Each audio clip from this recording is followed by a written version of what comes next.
Армысыз көрермен, эфирде ой сарап, тізгінде мен Анар Сабырова.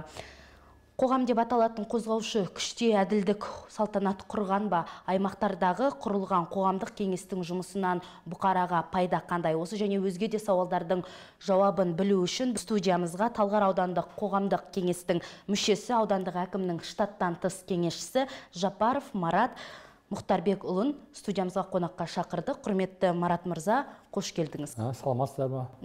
Әуелі енді қоғамдық кеңестер туралы айтып өтейікші, олардың негізгі міндеттері мен атқаратын қызметтері қандай? Біздің қоғам кеңесін, мысалы Талғар ауданын бойынша алсақ, атқарған жұмыстар көп. Бізге бюджетке дауыс береміз, сол бюджеттегі біз қатысуымыз керекпіз, оны қалай істеледі, қанша ақша бөлінеді, жолға, суға, әр ауылдарға біз соған қатысып білуіміз керекпіз. Мына проекттерге де қатыса аламыз. Сонымен біз өз әкімшілікке айтамыз, мынандай не береміз да, рекомендация. Осыны былай істеуге болады ма, консультация сияқты. Бізде қоғам кеңесте мысалы 257 Қазақстан бойынша не бар, организация бар, қоғам кеңестері. Соның өзінде бізге Министерство информация культураға сол кісілермен сотрудничать етуіміз керекпіз. И сол комитет бар бізде. Бірақ қазіргі уақытта мен уже осы қоғам кеңесі где-то 5 жылдан асып кетті болғанына, мен осы 2023-те 9 ноябрьде кірем қоғам кеңесі. Бізді сайлаған кезде халық сайламайды бізде. Бізде өзімізді президиум сайлайды. Біз деген не береді? Газеттерге информация береді. Осына бізге члендер керек дейді. Мүшелер соған біздің заявкамыз болады. Резюме, судимость, не судимость, бір бүткіл қағаздарымызды көрсетеміз. Соның ішіне қоғам кеңесі дауыс береді. Мына кісіні алуға болады ма, болмайды ма? Сөйтіп, олар бізді алады. Сол алғаннан кейін біз деген уже бірінші келген кезде мен деген осы заңдарды қарадым. Бізде заң бар, қоғам кеңесі положениесі бар. Осы заңдар бар, соның бәрін зерттедім. Сөйтіп қоғам кеңесте мен сұрақтар қойдым. Сұрақтар қойдым, алдымен мен Алматы облысқа келдім. Администрация президентпен кездестім. Видео немен болды, зуммен. Сөйтіп мен сұрақты қойдым, қоғам кеңестер қаншаға біз деген өз жұмыстарымызды асаламыз. Қаншаға біз оны жеткізе аламыз халыққа. Сол кезде сол сұрақтар қойған кезде маған президентский администрациядан жауап берді, что ол деген компетенция информация культуры и өз қоғам кеңесте.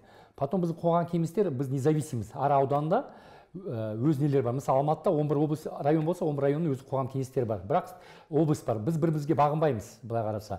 Бәрі өзі независимый, и сонымен жұмыс істеуіміз керек. Бірақ мен өзім мына келгенде бері байқадым да, мына қоғам кеңесінде көбінесе мына халық деген білет и білмейді. Білсе де айтады, өйерде андай отырады, тек халықтың сөзін сөйлемейді деп. Мен айтайын деген, бірақ ол әр адам өзіне байланысты. Мен қоғам кеңесі болғанда мен сұрақ қойдым. Мысалы, жолдың сұрағы, судың сұрағы, даже конфликтті ситуация болса да, мен соған біз қатысуға болады бізге. Бірақ оның алдында біз деген халықтың арыз алуымыз керекпіз. Мысалы, бір кісі айтады, менде осына жерде біз көшеміз дұрыс істелмеді, дұрыс су тартылмады деп, ол кісіні арыз қабылдап, сол сұрақтармен мен уже біздің заседанияда айтуым керекпін. Қазір мен комиссия экологияны басқарып Талғар ауданы бойынша. Потом комиссия бізде ішкі саясат бар, аграрный сектор бар, и здравоохранение, образование деген комиссия бар. Әр комиссия мүшелері сонымен жұмыс істеу керек.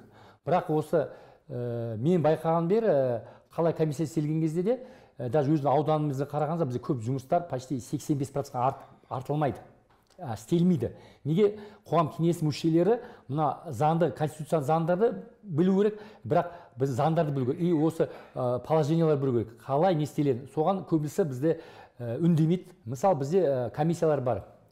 Бірінші бюджетный комиссия бар, 4-5 адам болады.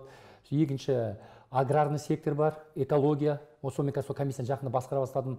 Соң бізде отдел ЖКХ комиссиясы бар, отдел образования бар, и здравоохранение. И онымен бізде комиссия ішкі саясат бар. Сол әр комиссия өз жұмыстарын істеу керек. Ол мысалы қоғам кеңесімен келдім ба, мен білем, мен келдім, мен ағам үшін ақша ешкім төлемейді. Мен өзімді Қазақстанның азамат ретінде немді көрсетейін деп жатырмын. Мен осы қоғамда жұмыс істей аламын, мынандай акиматпен, даже госоргандармен арасында жүріп не болу керек? Біздің 30 конституция жазылған. Что екі орта кісілердің екі ненің ортасында мен халықтың сөзін жеткізуім керекпін, акиматтарында не істеп жатқан жұмыстарын көрсетуім керекпін. И сол комиссия ретінде біз шеше аламыз да ол вопростарды. Мысалы, мониторинг болады. Мысалы, білесіздер, ана жылдан бастап программа болды ғой, бірде 4 питание, тамақ балаларға бесплатно. Оған мысалы уже комиссия қатысады. олар асханалар зерттейді, мектептерде қандай жақсылықтар бар, қандай жамандықтар, соны зерттеу керек. Соны комиссия шығады. Сонымен мысалы экология мен аграрный сектор алған кезде, мысалы бізде қазір задача мына экология жағынан, мына мусор жағынан, экология жағынан жұмыс істеуіміз керек. Сонымен бізде бар, қазір өздеріңіз білесіздер, жабайы итер, қаңғыбас иттер көп. Солар қалай істету керек, қалай істеу керек. Бізге гуманный болғанда оны біз деген өлтірмеуіміз керек. Біз оған бір не жасауымыз керек, біз ішкі саят рухани тәрбие беру керек те, мына итті қалай ұстау, мына иттермен қалай істеу, қалай олар нелерін жасау, андай стерилизациясын жасау, соған бізден қатысуымыз керекпіз. Сол сияқты бюджетінде комиссиясы бар, соның бәрін сол зерттеу керек. Жылына 2 рет біз дауыс береміз. Мысалы, Талғар ауданынан 9-10 миллиард бөлінеді ақша, сол мысалы мынаншасы жолға кетеді, мына мектеп салуға кетеді, мынандай ремонтқа кетеді, мына ауылға 500 миллион берді, мына ауылға 300 миллион берді. Соның ауылдың ішінде өзі распределение бюджет болады. Мына жаққа 20 светофор не саламыз деп, анандай свет саламыз, мына жаққа жол саламыз, мына жаққа су саламыз. Соны біздің зерттеуіміз керек, бізде соған біз қатысуымыз керек проекттерге. Бірақ оны қазір мен бір байқап жатқаным, көбінесе қоғам кеңесшілері қатыспайды оған. Бәрі келеді, айына бір дауыс береді, кетеді, болды, и бір заслушивание жасайды. Сонымен жақында гражданский альянс бізде не жасады, ішкі қоғам кеңестерінің арасында мониторингтер істеді. Мысалы, кеше Алматыға бізді жіберді, Семейден келді, Жамбылдан келді, Астынан келді, 4 кісі, 3 кісі, мен 4-іміз келдімізде Алматы қоғам кеңесі жұмысын қарадық. Енді Алматыдан өзіңіз білесіз, былай 40 километр, былай 40 бәрі ішінде. И олар қоғам кеңесі жұмыстары өте ыңғайлы, бәрі бір жерде де. Мысалы, біз Алматы облысы алсаңыз, білесіз, уже масштаб үлкен. Мынаның қол, кеген бәрі нелер бар, сол қоғам кеңестер өз несі жұмысты атқару керек. Жақсы. Енді сіз жаңа айтып өттіңіз, қоғамдық кеңестің мүшелігінен бөлек экологиялық тұрғыдағы комиссияның жетекшісімін деп, иә? Алматы облысындағы экологиялық мәселелер анау айтқандай қуантарлық емес жағдайы. Сіздердің тараптарыңыздан алдағы уақытта қандай жұмыстар атқарылатынын нақты айтып беріңізші. Нақты айтқанда, мен қазір өзім проекттер дайындап жатырмын. Дайындаған кезде бізде экология жағынан проект берген, Талғар ауданына біз деген оны шын үшін бізге халықтың көмегі керек. Не үшін халықтың? Мына конституцияда статьясы бір несін ұмыттым, бірақ бар. Мысалы, если мына Қонаевты алсақ, мына жер жауапшысы әкім Қонаевтың, если мусор жатса, маяқтың жаса, бар экологическая полиция бар, сол кезде біз мынаның бәрін информация алуымыз халықтан. Сонымен біз деген жазамызда заседание шақырамыз, например, экологияны. Мынандай қандай шара істеп жатсыз? Ол айтады, біз мынандай істеп жатырмыз деген кезде, бірақ ол деген қағаз жүзінде, бірақ біздің халықтан сұрауымыз керек. Халық деген өзі, мысалы, видео түсіруге болады, мысалы, иә, біреу кетіп барады, мусор лақтырды, біреу лақтырып кетіп, соны түсіріп, олар жіберу керек, мысалы. Сонымен біз деген оны полицияға штрафовать етуіміз керек. Сол кезде тәртіп болады да, а былай мен экология, журналистер біз оны қарай алмаймыз, бақылай алмаймыз жалғыз. Потому что халық өзі бірге болсу керек. Сөзбен емес, тек қана штрафпен и немен жасау керек те, андай информация беру керек. Видеоинформация, видеофиксация беру керек. Сонымен біз солай істей аламыз. Осы қоғам кеңеске келген кезде мен министерствоға жазғам, осы экологический общественниктер шығарсын деп, что бәрі не болсын дегенде, андай активистер сондай не алса, олар жүреді, мысалы өзіне бір Қапшағайдың бойын болсын, таулардың бойын болса, демалушылар керек, көп келеді, бірақ мусор қалдырмай, біреулер көміп кетеді. Соны қайтып зерттеуін халықта істеу керек. Бірақ мен ойлау пікірім, біз жаздық, неге штрафный санкциялар көтеру керек, бірақ ол үшін халық болсу керек. Заң бойынша қоғамдық кеңес азаматтардың мүдделерін қорғауы тиіс, сонымен қатар республикадағы және де жергілікті деңгейдегі кейбір мәселелерге шешім қабылдауға атсалысуы тиіс. Ал біздің қоғамдық кеңестің бұл тұрғыдағы жұмысынан бейхабар не себеп? Енді бейхабар не себеп онда? Енді ашық айтсам, жақында бізде Талғарда жаңа ұру полигон деген бар. Кезінде берген кезде ол кісілерге жерді неге үшін берді? Завод аш үшін деп. Ол кісілер завод ашпайды, жерді қасықтайды да, бүткіл мусорды сол жаққа жинайды. Халықтан қабылдаған. Сол кезде мен сұрақ қоямын да, сол әкімдер неге соған айтпады, мына жерге мусорды жерге көмбе, сен завод ашуың керексің деп. Бөлінеді ғой бюджеттен ақша, болсу керек еді.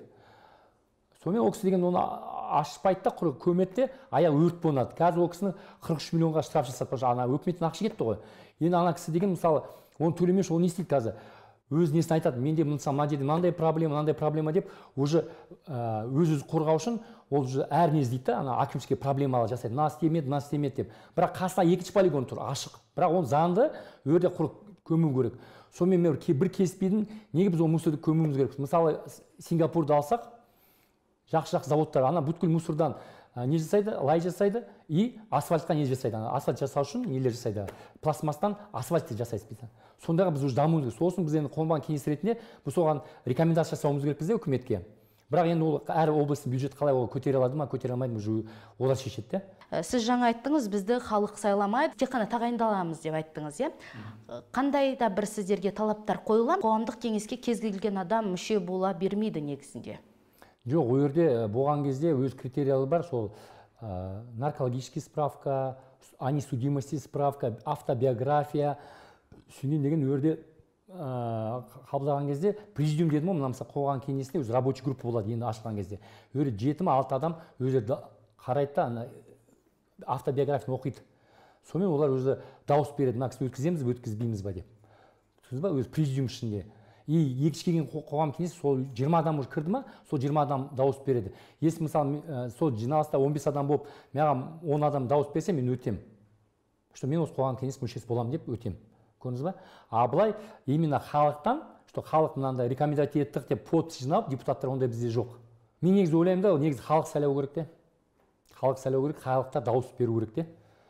Мынандай адамды өткізу керек. Хотя бы 1000 адам жинау керек те. Қолын жинап, мынау Жапаров Марат или ана Сауле деген істей алады. Бірақ ол кісі келген кезде қоғам кеңеске ол кісі жұмыс істеу керек. Сол жұмыс істегенде ең қиыншылық болып тұрған қоғам кеңесте мына комитетке жазғам. Неге комитет при министерстве жұмыс істемейсіз? Неге біз зерттемейсіздер? Неге бізді бақыламайсыздар? Неге біз не істеп жатқанымызды қарамайсыздар?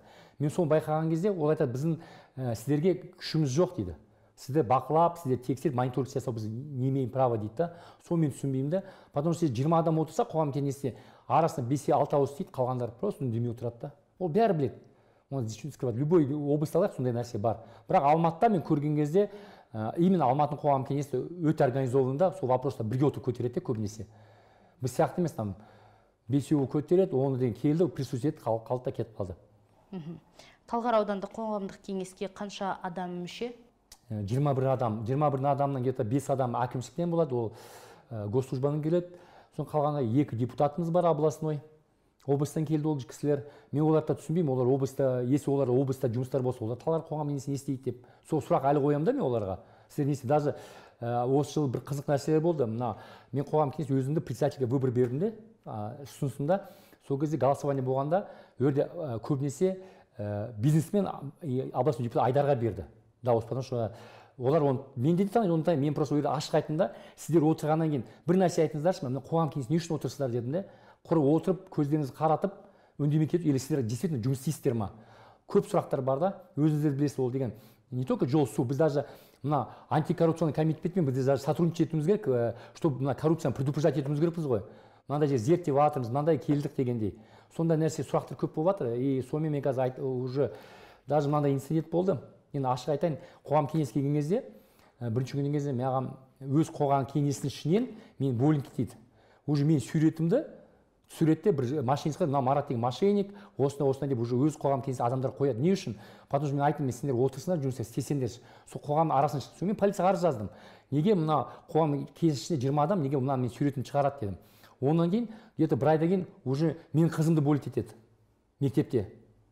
Әкең сондай деп түсінесіз ба? Әлі де кешін бойлинг кесіп жатыр, потому что шкат шығады. Ой, ана сондай, мынандай, ана сотталған, аты жаман, мынандай. Сонымен айтамын, даже сотталған адам болса, бізде заң бар, құқықтары бар, правалары бар. Ол ешқашан кімге айтпау керек, сен жамансың, сен кірсің, коррупционерсің, кім айта алмайды да. А бізде сондай бар қоғамда. Ол даже қоғам кеңесінде емес, ол бүгін қоғамда да бар да.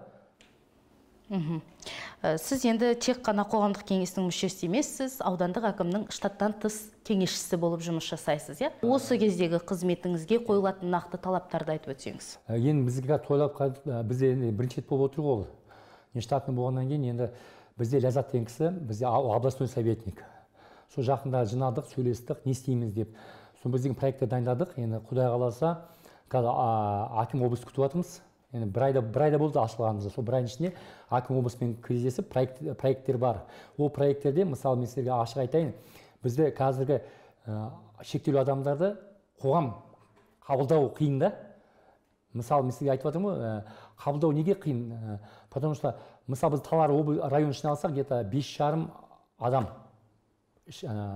шектеулі адамдар. Сол 5,5 мың где-то 1000 бала арасынан бірінші группа, екінші группа, мына ең жаман бірінші группаларға. Енді біз Талғар аудан ішіне қарап жатсам, біреуге инвалидность салып тастайды, біреуге бермейді мүгедекті. Сонымен бір не болады да, сонымен мен кісілердің арыздарын аламын да, и соны зерттеймін. Сонымен біз биыл мына бізге жаңа басшы келді, центральный больница айтады, миомоз ашайықшы дейді да, халық кеңесін. Ашамыз, бірақ қайтадан. Ана жерде біз көрдіңіз да, что больница ашады, бірақ андай біздің жұмысқа не бермейді да, андай сопротивление жасайды, типа сендер неге біз үйретесіз, біз үйреткен, біз айтамыз екен, мына жер дұрыс емес, мынанда жалоба түсіп жатыр, мынанда емделмеді, сондай шығып жатыр да көбінесе. И соны қайғанда енді мен қараймын да, енді қалған ауылдарда Нарынқол, Кеген, Чонжа болсын, Балқаш болсын, Қаскелең болсын, ол жерде де сондай проблема бар. Бірақ сол үшін біз кеңесшілер ретінде соның бәрін зерттеп, осы жұмысты біз дұрыс орнына қоюымыз керекпіз де. Сол ертеңгі күні әр адам, шектеулі адам қысылмау керек те. Ол мына қоғамнан келгеннен кейін кішкене болса да жұмысқа тұру керек. Жұмыс істей алса, мына қоғамға бір жұмыстарын істету не ол керек, былай жата бермеу керек, маған бер деп. Ол наоборот, ол адамдар мына өкіметтен біз сияқты адамдар поддержка алу керек те, что мына жерде сен деген осы өмірде сен өзіңді кішкене көрсетуің керексің. Мен даже мына бірінші шетел мүгедектігін алған кезде қайтадан администрация президенті арқылы алдым. Келін осы туралы айтқам. Неге министерство былай ғой, қайтадан бір қызық нәрсе болып отырған. Жазасың ғой, министерство айтады, біз мынаны заңды қабылдау үшін біз сенаторларға жібереміз дейді.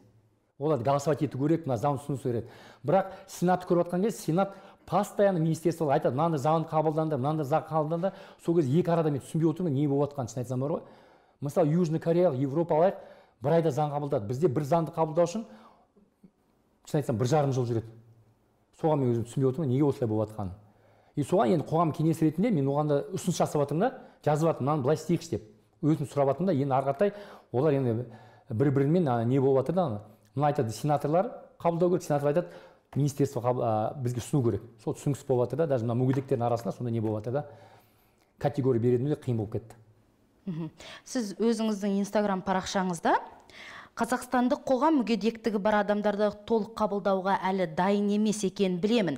Бізде көптеген мемлекеттік бағдарламалар бар, және көптеген адамдар ол көмекті алуда, бірақ мүмкіндігі шектеулі адамдар емес деп жазыпсыз. Жан айқайыңызды бұлай сыртқа шығаруға не себеп болды? Мен бір кезде бір байқадым да, мына осы бір жылдың ішінде көп адамдар жазады, Қазақстан бойынша жазады, Марат, менде мысалы аяғым жүре алмайды дейді, көріп тұрмын да видеомен түсірген кезде. Мен туалетке де отыра алмаймын дейді, мысалы, бірақ менде 3-ші группа дейді. Или мысалы бір кісі айтады, мен деген мынандай жылдары болғам, 3-ші группа мүгедек, мынандай кезде мен 60 дейді. Сонымен қараймын, олар да зерттейді ғой, бірақ мынаны қараған кезде, мына бізде көбінесе врачебный ошибка болады да. Мына мен өзімде есімде де қазірде, мына мүгедекке жіберу үшін, мына 31 дұрыстап толтыру керек врачтар.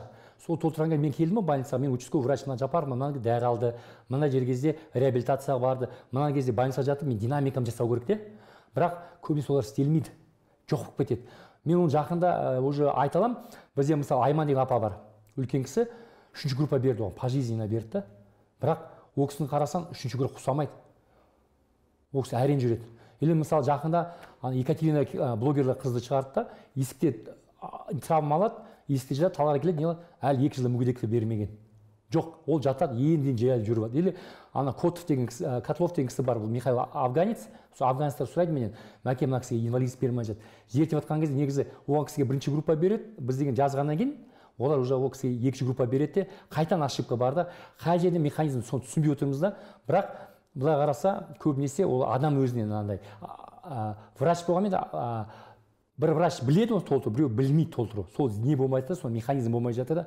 Даже мынандай байқаймыз да, мына мысалы бәріміз білеміз да, Алматыда глазной институт бар. Соған бір апайымыз барады, Клара Хасанова. Келсе бір цифраны дұрыс толтырмаған, ана кісі қайтады ауылға. Көрдіңіз ба? Сол кезде ол механизм неге ана глазной институт ол кісіні жатқызбайды да, ана қағаздар алғызса болады ғой, қиыншылығы жоқ, бір ошибка үшін. Менде де сондай көрген кезінде. Көрдіңіз ба? Сондай көп. Сол ауылдан келсе, Нарынқолдан келсе, мысалы, даже былай болды, областойға келеміз больницаға. 50-40 адам отыр очередьте. 8-ден 12-шін қабылдаймыз, қалғанын қабылдамаймыз дейді. Қайтадан айғай шу. Неге олай десе, жоқ, 8-ден 5-ке қабылдаймыз, қайтадан қағаз толтыру, не толтыру жағын бюрократия болып жатыр да бізде. Жақсы, сіздің айтпағыңыз, яғни мүмкіндігі шектеулі азаматтар үшін медициналық мекемелердегі қызмет көрсету сапасы жақсаруы тиіс екен, иә? Одан бөлек қоғамда мүмкіндігі шектеулі азаматтардың қоғамның толық мүшесіне айналуы үшін қандай жағдай жасалуы тиіс? Жағдай жасалған кезде мен жақында қайтан бір кісі звондайды: Марат, бізде жарыс өтейін деп жатырмыз мүгедекті балалар арасында. Мен келесің барам, келсем 20 адам тұрады, ешкім жоқ, информация жоқ. Сосын неге бұлай болып жатыр десем, спорт комитеттен ешкім жоқ, ан жақтан жоқ. Бірақ әкім айтады: Марат, барып кел дейді. Потому что жұмыс көп, мен барам, мен совет әкім болған, кеңесші болған, мен барып қатысам да. Сол қараған кезде не жоқта андай сол қалай атқару, өзімде ойлаймын да, информация жоқ па, или мүгедектерді, даже сол кезде мен айттым өзімде. Мына балаларға айтамын, сен қорықпаңдар дедім да. Сенде наоборот бүгін жарыс қатысқандарына рахмет.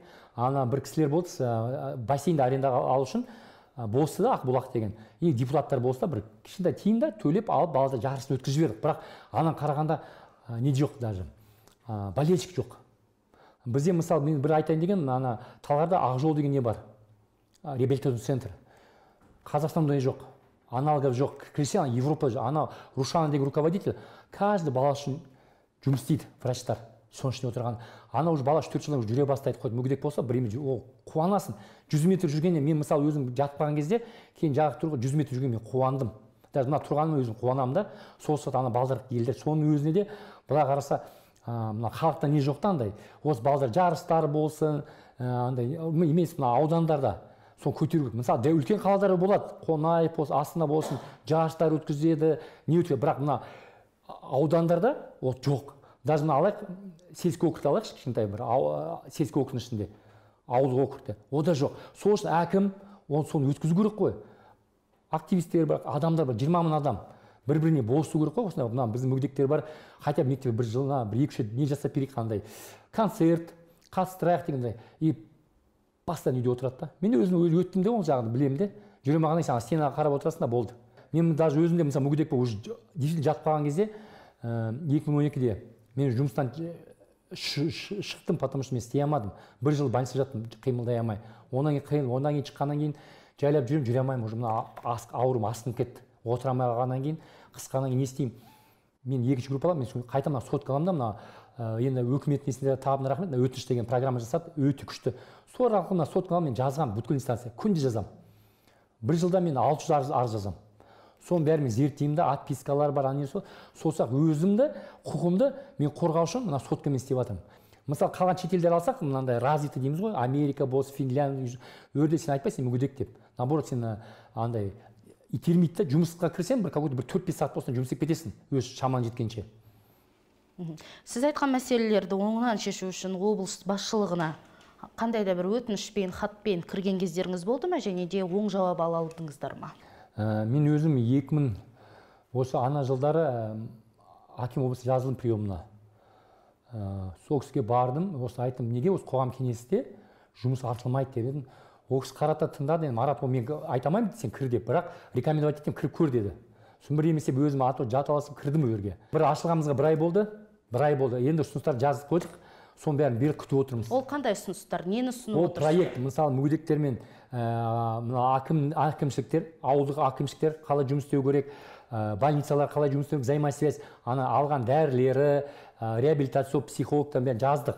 И полиция, взаимодействие, полиция. Почему? Полиция бізге не үшін керек?